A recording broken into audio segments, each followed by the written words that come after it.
Shalom, salam berkat dari kami untuk pendengar sekalian. Saat ini pendengar akan diberkati dengan program Hari Ini Harinya Tuhan bagian yang ke-8. Sebuah program rohani tentang doktrin Alkitab yang menolong kita untuk semakin tertanam dalam kebenaran firman dan bertumbuh dalam kemuliaan. Bersama hambanya, Pendeta Gilbert Lumwendong, STH. Banyak orang merasa doktrin Alkitab sebagai sesuatu yang membingungkan. Tetapi tahukah saudara bahwa doktrin Alkitab intinya adalah memahami Alkitab dengan benar, dengan pemahaman yang sistematis, sehingga kita terus dapat tertanam di dalam kebenaran firman, sehingga kita terus bertumbuh di dalam kemuliaan Allah. Buka hati saudara sekalian untuk menerima berkat-berkat firman-Nya hari ini. Hidup ini akan menjadi sangat indah jika kita mau memegang janji-janji Tuhan dalam hidup kita. Kalau saudara bertanya, lu kenapa begitu pendeta? Yang pertama saya pelajari, karena janji Tuhan memberikan ide-ide dan semangat yang indah dalam hidup ini. Tahukah saudara, orang kalau pegang janji Tuhan, hidupnya itu tidak akan pernah, orang sekarang bilang tidak pernah mati gaya. Artinya gini, selalu ada ide-ide baru, selalu ada semangat-semangat yang segar gitu dalam hidupnya. Orang kalau nggak berpegang pada janji Tuhan, cepat putus asanya, cepat kecewanya, cepat buntunya, cepat pusingnya, cepat stresnya, saudara-saudara, cepat menyerahnya. Tapi orang kalau berpegang janji Tuhan, ada saja ide-ide baru. Karena janji Tuhan penuh dengan ide-ide segar dan memberikan dorongan semangat yang kuat dalam hidup kita. Ada banyak orang sebetulnya bukan masalahnya terlalu berat, tapi semangatnya sudah mati. Bukan persoalan yang terlalu rumit, tapi memang semangatnya udah gak ada. Semangat untuk menyelesaikan untuk persoalan-persoalannya, semangat untuk bangkit, semangat untuk kuat menghadapi segala tantangan hidup, semangat untuk memulai sesuatu yang baru, itu memang udah gak ada. Nah, itu pentingnya janji Tuhan, karena janji Tuhan selalu memberikan dorongan pengharapan buat kita, sehingga orang yang berpegang pada janji Tuhan itu selalu akan punya ide-ide yang segar dan akan punya semangat yang bernyala-nyala. Haleluya. Yang kedua, mengapa hidup akan jadi sangat indah jika kita megang janji Tuhan? Karena janji Tuhan itu menenteramkan jiwa, saudara-saudara. Oh haleluya. Saya percaya betul janji Tuhan ini menenteramkan jiwa kita. Artinya apa? Kita kalau berpegang pada janji Tuhan, ini mau manas-manasin kita, ini mau ngomongin ini tentang kita, ini mau fitnah ini tentang kita, ini mau berkhianat begini tentang kita, kita tentram jiwa kita. Kenapa? Karena kita tahu bahwa janji Tuhan itu jelas buat kita, bahwa di balik segalanya Allah terus bekerja dalam mendatangkan kebaikan bagi setiap orang yang mengasihi Dia.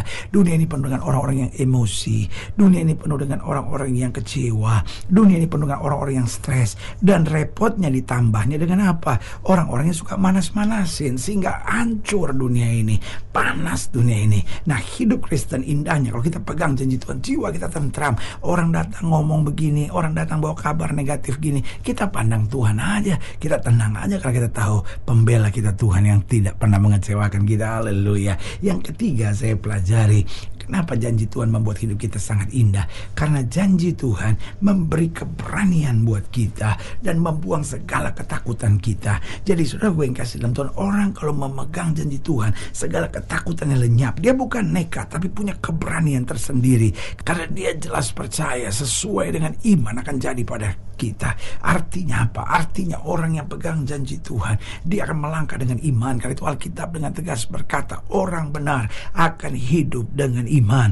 Paulus berkata, hidup yang kujalani sekarang bukan hidup karena melihat, tapi hidup karena percaya. Saudara gue yang kasih dalam Tuhan, kalau kita nggak pegang janji Tuhan, maka hidup kita akan dijajah dan diintimidasi terus menerus oleh ketakutan. Tetapi kalau kita pegang janji Tuhan, segala ketakutan lenyap, keberanian dari sorga Tuhan turunkan. Haleluya. Dan yang keempat saya pelajari, mengapa hidup akan menjadi sangat indah kalau kita berpegang pada janji Tuhan. Karena janji Tuhan meluruskan hati kita serta motivasi kita. Saudara gue yang kasih dalam Tuhan, di dunia yang bengkok dan sesat ini, cenderung hati kita pun sebagai orang percaya seringkali tidak lurus, motivasi kita pun seringkali sudah tidak lurus. Tapi ini yang saya mau ingatkan, kalau kita tetap berpegang pada janji-janji Tuhan, hati kita diluruskan, motivasi kita dituluskan, sehingga akhirnya dengan hati yang lurus, motivasi yang tulus, kita melihat kemuliaan kuasa Tuhan Tuhan dahsyat luar biasa buat kita. Haleluya. Selamat datang dalam program kita hari ini, harinya Tuhan, sebuah program rohani yang kembali mengingatkan kepada kita betapa pentingnya kita menjadikan firman Tuhan sebagai dasar keseharian hidup kita. Karena selama kita jadikan firman Tuhan sebagai dasar keseharian hidup kita, langkah-langkah ke depan kita penuh dengan kepastian, kemenangan, berkat, mujizat, dan perkara-perkara besar. Haleluya. Nah, saudara gue yang kasih dalam Tuhan, dalam program hari ini kita sedang membahas tentang harus memegang perjanjian. Oh, ini bukan sebuah permohonan dari Tuhan, ini sebuah perintah. Kita harus memegang perjanjian dari Tuhan. Artinya janji-janji Tuhan itu yang harus kita pegang. Selama kita pegang perjanjian, maka saudara yang kasih dalam Tuhan, kita tidak akan pernah dipermalukan. Haleluya. Nah, saudara yang kasih dalam Tuhan, dalam program kali ini, dalam pembahasan tentang harus memegang perjanjian, kita mau sama-sama belajar dari Kejadian pasal 17, Kejadian 17 ayat yang ke-9, Kejadian 17 ayat yang ke-9 sampai ayat yang ke-22. Kejadian pasal 17 ayat yang ke-9 sampai 22. Demikianlah firman Tuhan. Lagi firman Allah kepada Abraham, dari pihakmu engkau harus memegang perjanjianku dan keturunanmu turun-temurun. Jelas Tuhan bilang, dari pihakmu engkau harus memegang perjanjianku, engkau dan keturunanmu turun-temurun. Artinya selama engkau memegang janji-janjiku, hidupmu pasti tenang, hidupmu pasti bahagia, hidupmu pasti berkelimpahan. Ayat 10, inilah perjanjianku yang harus kamu pegang, perjanjian antara aku dan kamu serta keturunanmu, yaitu setiap laki-laki di antara kamu harus disunat, haruslah dikerat kulit katanmu, dan itulah akan menjadi tanda perjanjian antara aku dan kamu. Anak yang berumur 8 hari haruslah disunat, yakni setiap laki-laki di antara kamu turun-temurun, baik yang lahir di rumahmu maupun yang dibeli dengan uang dari salah seorang asing, tapi tidak termasuk keturunanmu. Orang yang lahir di rumahmu dan orang yang kau beli dengan uang harus disunat. Maka dalam dagingmu lah perjanjianku itu menjadi perjanjian yang kekal. Dan orang yang tidak disunat, yakni laki-laki yang tidak dikerat kulit katannya, maka orang itu harus dilenyapkan dari antara orang-orang sebangsanya. Ia telah mengingkari perjanjianku. Selanjutnya Allah berfirman kepada Abraham tentang istrimu Sarai, janganlah engkau menyebut dia lagi Sarai, tetapi Sarah, itulah namanya. Aku akan memberkatinya, dan daripadanya juga aku akan memberikan kepadamu seorang anak laki-laki. Bahkan aku akan memberkatinya sehingga ia menjadi ibu bangsa-bangsa. Raja-raja bangsa-bangsa akan lahir daripadanya. Lalu tertunduklah Abraham dan tertawa, serta berkata dalam hatinya, mungkinkah bagi seorang yang berumur 100 tahun dilahirkan seorang anak, dan mungkinkah Sarah yang telah berumur 90 tahun itu melahirkan seorang anak? Dan Abraham berkata kepada Allah, sekiranya Ismail diperkenankan hidup di hadapanmu. Tetapi Allah berfirman, tidak, melainkan istrimu Sarah lah yang akan melahirkan anak laki-laki bagimu, dan engkau akan menamai dia Ishak, dan aku akan mengadakan perjanjianku dengan dia menjadi perjanjian yang kekal untuk keturunannya. Tentang Ismail, aku telah mendengarkan permintaanmu. Ia akan kuberkati, kubuat beranak cucu dan sangat banyak. Ia akan memperanakan 12 raja, dan aku akan membuatnya menjadi bangsa yang besar.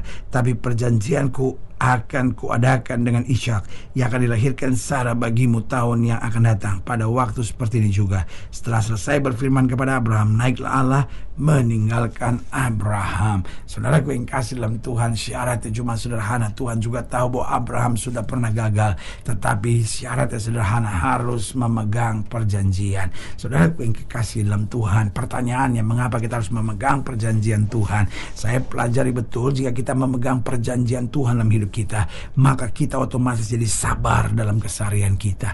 Persoalannya kita terlalu emosian, kita nggak bisa sabar, kita apa-apa mau buru-buru, akhirnya kita cenderung mengandalkan kekuatan sendiri. Tapi kalau kita ngerti perjanjian Tuhan, kita belajar sabar, kita belajar tenang, kita belajar menguasai diri, dan akhirnya kita tidak lagi mengandalkan kekuatan kita sendiri, karena kita tahu kekuatan kita terbatas, tapi kita andalkan Tuhan dan kuasanya, dan di situ kita melihat karya tak terbatas agung dari Allah akan bekerja dahsyat dalam hidup kita. Haleluya. Jadi jelas, jika kita memegang perjanjian Tuhan, yang pertama kita jadi sabar dalam keseharian kita, kita jadi tenang, kita jadi mampu menguasai diri. Yang kedua, jika kita memegang perjanjian Tuhan dalam hidup kita, kita akan jadi kuat dalam tantangan-tantangan kita. Loh, kita tahu kok Tuhan sudah berjanji buat kita kok. Kita tahu kok bahwa kita gak akan dipermalukan. Kita tahu kok satu utas rambut kita tidak akan jatuh ke tanah. Kita tahu kok air mata kita ditampung dalam kirbatnya Tuhan. Waktu kita mengerti betul full perjanjian Tuhan. Tidak akan kita pernah menyerah untuk apapun. Itu sebabnya Daud berdiri tegar di depan Goliat dan berkata, engkau boleh mendatangi aku dengan pedang, tombak, dan dembing, tapi aku datangi engkau dengan nama Tuhan semesta alam. Saudaraku, kenapa Daud begitu berani dan kuat? Jawabannya, dia pegang perjanjian Tuhan dan dia tahu Tuhan tidak akan pernah mengecewakannya. Haleluya. Yang ketiga, saya pelajari kenapa kita perlu memegang perjanjian Tuhan. Yang pertama, karena kalau kita memegang perjanjian Tuhan, kita jadi sabar dalam keseharian kita. Yang kedua, kita jadi kuat dalam tantangan hidup kita. Yang ketiga, kita akan selalu bersuka cita untuk segala situasi. Kenapa? Karena kita tahu dalam perjanjian Tuhan bahwa kita pasti akan naik dan tidak turun. Kita akan menjadi kepala dan tidak menjadi ekor, sehingga di segala keadaan kita dapat bersuka cita. Dan kita tahu persis bahwa sukacita adalah kehendak Tuhan. Sukacita adalah obat yang manjur untuk hidup kita, dan sukacita membuka pintu-pintu yang tertutup dalam kehidupan kita. Haleluya. Dan yang keempat, yang terakhir, jika kita memegang perjanjian Tuhan, maka kita akan menjadi orang-orang yang diberkati dalam segala yang kita kerjakan. Oh, saudaraku yang kasih dalam Tuhan, makanya Alkitab dengan tegas berkata, kalau kamu tidak miring ke kiri maupun miring ke kanan, artinya pegang teguh perjanjian, kamu tidak akan turun tapi naik. Kamu tidak akan jadi ekor, tapi kamu akan jadi kepala. Artinya kita akan menjadi orang yang diberkati Tuhan dengan segala yang kita kerjakan. Apa saja yang diperbuatnya, kata Alkitab, berhasil. Itu doa saya buat setiap saudara, supaya hari ini dan selama-lamanya, selama engkau berjalan bersama Yesus, apa saja yang kau kerjakan dibuat Tuhan berhasil. Haleluya. Saudara gue yang kasih dalam Tuhan, jika saudara ingin dilayani lebih jauh, hubungi kami melalui telepon, hubungi kami melalui surat, kunjungi website kami, karena kami ada untuk membawa Bapak Ibu sudah senantiasa lebih dekat pada Tuhan dan mengalami kasih kuasa mujizat yang luar biasa. Haleluya. Secara khusus melalui program ini juga saya mau berdoa buat setiap saudara yang sakit, setiap saudara yang berbeban berat, karena saya percaya bahwa bagi Allah tidak ada perkara yang mustahil. Nah, saudara-saudara yang didoakan secara khusus, boleh taruh tangan kanan saudara di dada dan kita akan berdoa. Mari kita berdoa.